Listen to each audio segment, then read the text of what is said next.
लालू यादव पर आप दाग काहे लगाते हैं कि लालू यादव ने फिर बुलाकर मुझे रोक देंगे? ऐसा हमको भरोसा नहीं है, लेकिन लालू जी ने मुझे, तेजस्वी यादव ने मुझे बुलाकर कहा था कि आप अब की बार छोड़ दीजिए, इसके बाद चुनाव लड़िएगा। हम कहते हैं कि पॉलिटिक्स में ये नहीं है। लालू यादव का दिशा निर्देश है, तेजस्वी यादव का दिशा निर्देश है, उनके दिशा पर हम अपना काम कर रहे हैं। अगर हमको टिकट उनको नहीं देना रहता तो हमको कहता ना जी कि आप हमारे पार्टी में बहुत दिन से सेवा किए हैं, हमारा परिवार पॉलिटिकल है, हम गैर परिवार से नहीं आते हैं, विकास की गंगा बहवाते हैं। विकास अगर किसी को सुनना हो, समझना हो तो प्रदीप यादव से आके सुनिए। कोई भी विधायक यहाँ हुआ है तो प्रदीप यादव से पूछता था कि आप प्रदीप जी कैसे कमा होगा। तत्कालीन मुख्यमंत्री जी कहा करते थे कि हमको नहीं समझ में आता है कि हमसे ज्यादा ईमानदार बच्चा है कि हम हैं। क्यों नहीं मिलेगा?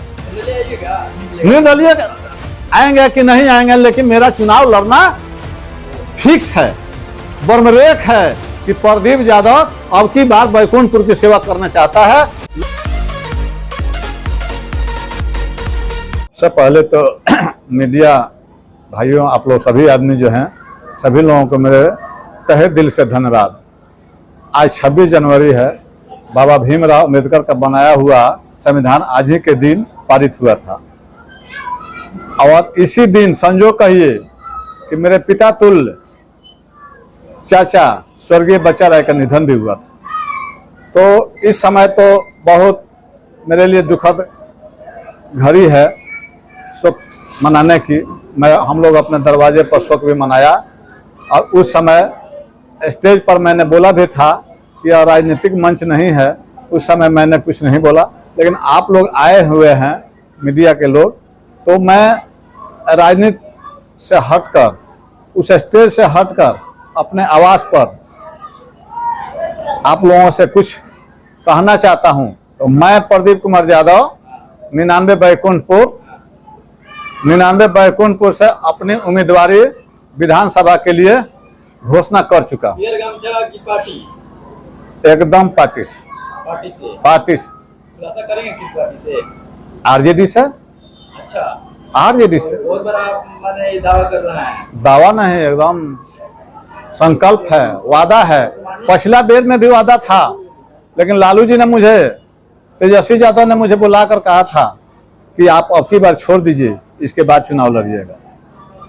तो मैं उनके कथनानुसार, उन्हीं के पग चिन्ह पर वो देवता तुल्य गर्जीवन लालू प्रसाद यादव जी, गरीबों के मसीहा, शोषितों वंचितों के मसीहा हैं, उनका आदेश का पालन करना उस समय मेरा कर्तव्य बनता था।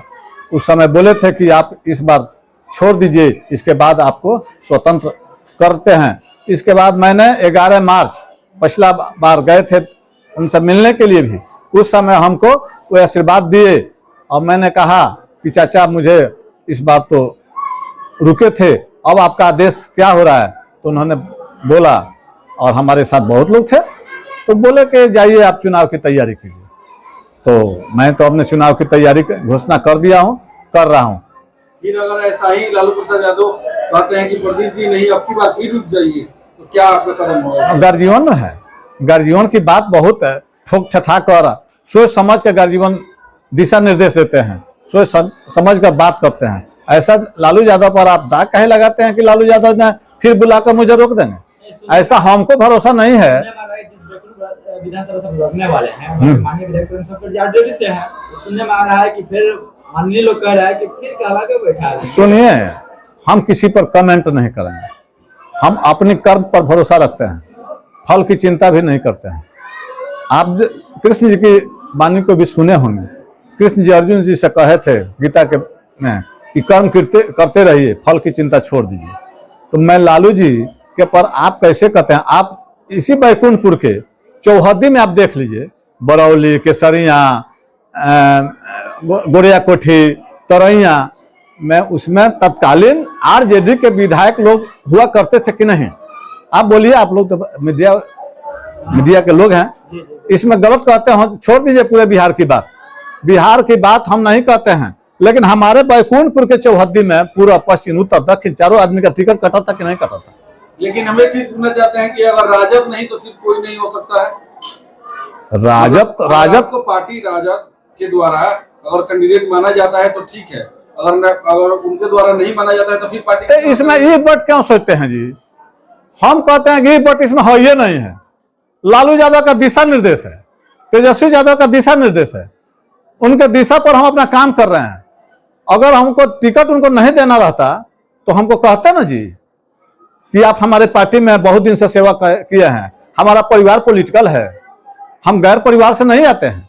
आप समझे होंगे कि नहीं, 62 में बाबा जी चुनाव लड़े हैं, 72 में हमारे चाचा जी चुनाव लड़े हैं, वे गफूर साहब, नगीना बाबू, भीषम बाबू, लमलखन बाबू, रामजयपाल बाबू, उन लोगों के शिवनंदन बाबू, बलराम बाबू के चेला थे। उन लोगों के पक्ष इन पर बनाने और बिगाड़ने का काम करते थे। वो जो है ना, बैकुंठपुर की धरती पर जितने भी नए उस समय के तत्कालीन जितने भी नेता लोग पैदा हुए थे, सभी लोगों को हमारे स्वर्गीय बच्चा राय ने सींचे हैं अपने खून से, सींच कर अपने विनोबा भावे की तरह, महात्मा गांधी की तरह वे दूसरों के लिए भलाई के सोचते थे। उस समय चाहते तो बहुत MP MLA उनके लिए बहुत कुछ तुच्छ चीज था, नहीं चाहते थे। क्या आपका विधायक बनना सिर्फ स्वर्गीय बच्चा राय जी के सपना था? बच्चा राय जी का सपना तो है, हमारे परिवार का सपना है, मेरे परिवार का धरोहर है, मेरे परिवार का विरासत हम नहीं घूम रहे हैं। हम अपनी पहचान जो है सो अपनी बनाए हुए हैं, हम अपनी पहचान अपनी बनाए हुए हैं। और बैकुंठपुर के जनता के लिए मैं कुछ करना चाहता हूं। बच्चा राय जी हमारे चाचा जो थे इतने ईमानदार थे कि उनका कहीं जोड़ा आप नहीं लगा सकते थे। गफूर साहब माननीय तत्कालीन मुख्यमंत्री जी कहा करते थे कि हमको नहीं समझ में आता है कि हमसे ज्यादा ईमानदार बच्चा है कि हम हैं। उस समय बहुत चीज पोस्ट देना चाहे, उस समय प्रमुख भी बना रहे थे निर्विरोध, लेकिन कहे कि नहीं हम नहीं बनेंगे। आप जो कहा कि बैकुंठपुर के विकास के लिए हम विधायक बनना चाहते हैं, तो ये माना जाए कि यहाँ माननीय मिथिलेश तिवारी जी, माननीय पूर्व विधायक मंजीत सिंह, माननीय विधायक प्रेमशंकर यादव जी, ये लोग कोई विकास नहीं किए हैं बैकुंठपुर में। हम किसी पर कमेंट क्यों करेंगे जी?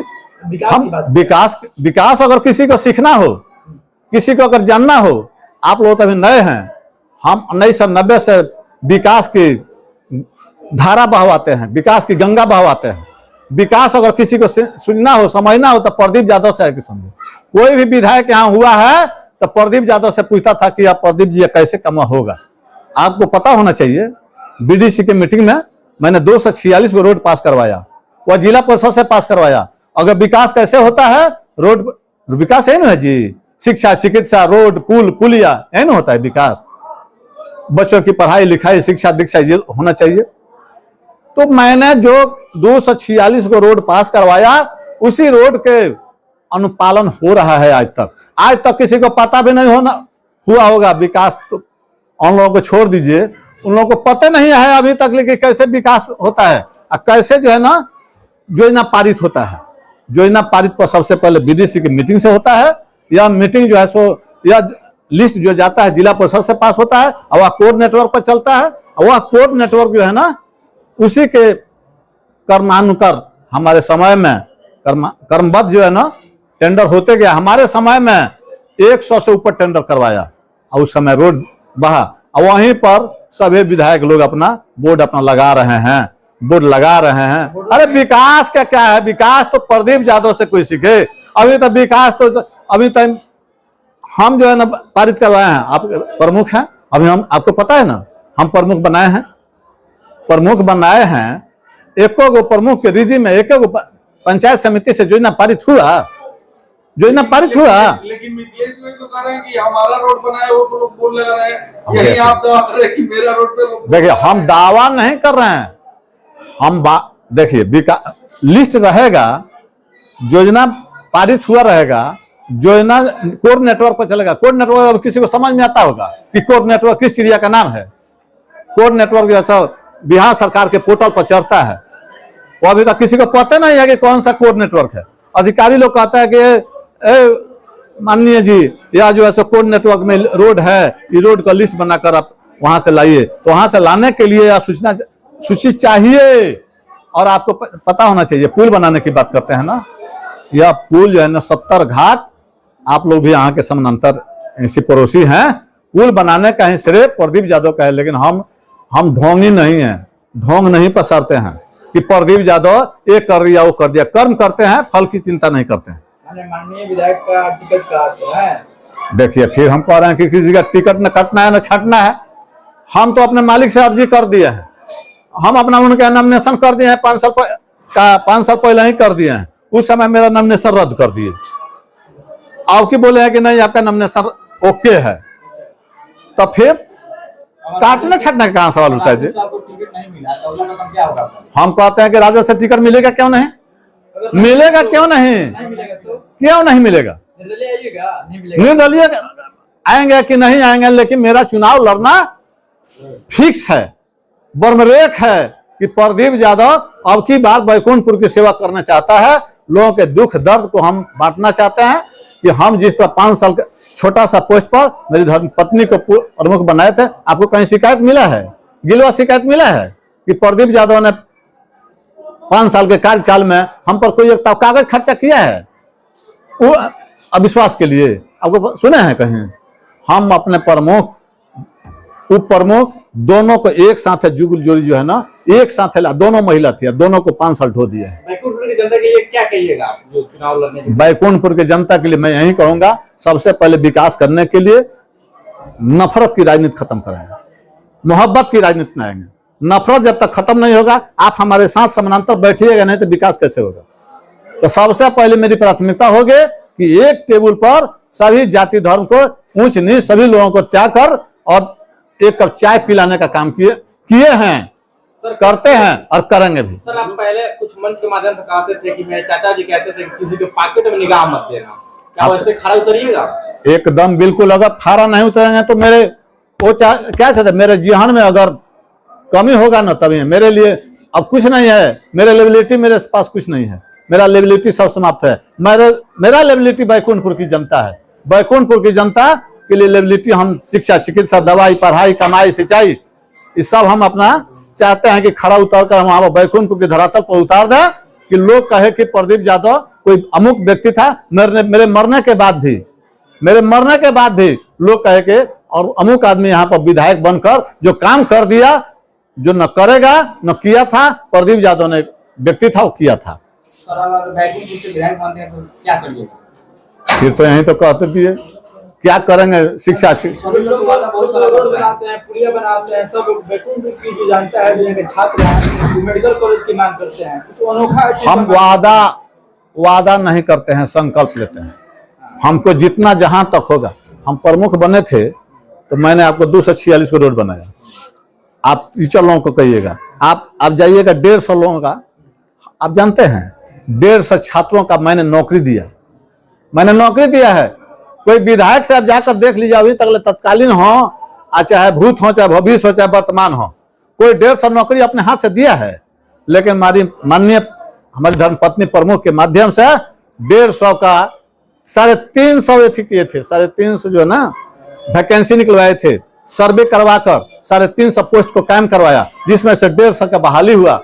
जो 150 बच्चा जो है ना ये हुआ ना जी हमारा, उसी पैटर्न पर हमारे माननीय तेजस्वी यादव जी 5 लाख लोगों को नौकरी दिए हैं और 3.5 लाख कार्यरत है, एकदम क्रियाशील है। लेकिन उनकी सरकार 17 महीना की चली गई, नहीं तो आज तक 10 लाख से ऊपर टीचर लोगों का नौकरी हो गया रहता।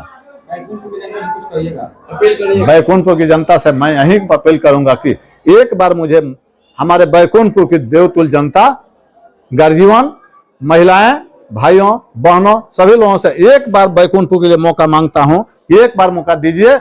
अगर मैं मौका आप लोगों के सेवा के खिदमत करने में कहीं मुझे त्रुटि होगी तो मुझे फिर दूसरा सिपाही चुन लीजिएगा। मैं अपने पूर्वज के रास्ते पर चलते आ रहा हूं। अगर मैं कार्यकलाप नहीं तो मैं बेटा के लिए पुत्र के लिए नहीं मांगता हूं। लोग कहता है कि बड़े पुत्र पिता के धर्म या खेती उपजे अपना कर्म है। अगर मेरे पुत्र में क्वालिटी होगा तो राजनीति ले लेगा और नहीं क्वालिटी होगा तो अलग राजनीति अलग जनता जो है सो अपना चुन लेगी।